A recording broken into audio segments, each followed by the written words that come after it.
Tara, samahan niyo ako sa panibagong araw na ito. Ito nga pala ang daanan papunta sa mismong dam, kaso hindi siya sementado kundi mabato.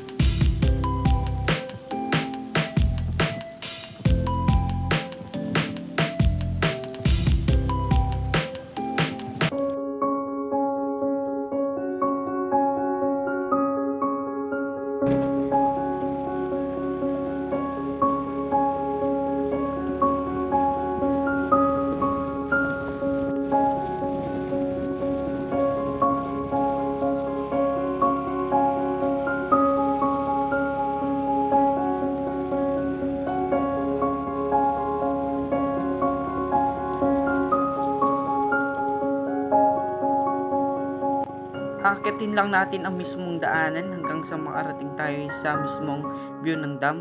Ito nga pala ang bagong tourist attraction na hindi pa ngayon kilala sa buong Nueva Ecija.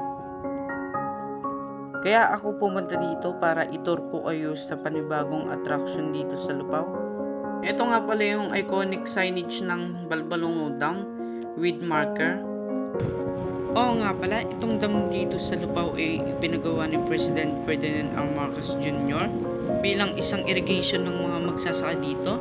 Dahil sa Lupao ay wala ni isang ilog na may tubig dahil sa matinding tagtuyot sa Lupao, tsaka ito ay mapatag na lugar na walang mga puno na parang ang nasa disyerto. Ang pangunahing hanap buhay nila dito ay magsasaka ng palay at kung ano-anong gulay dahil na rin sa banta ng El Nino sa buong Nueva Ecija.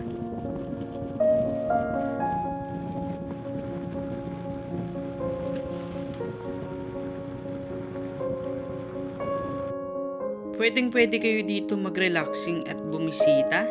Ngunit paalala lang, wag na wag kayong magkakalat o magtatapon kung saan-saan kung kayo ay may dalang pagkain o inumin at bawal din bumaba sa mismong dam. Kung ito ay makikilala pa ng husto, baka maging katulad din ito ng Pantabangan Dam na madaming tourist attraction na resort.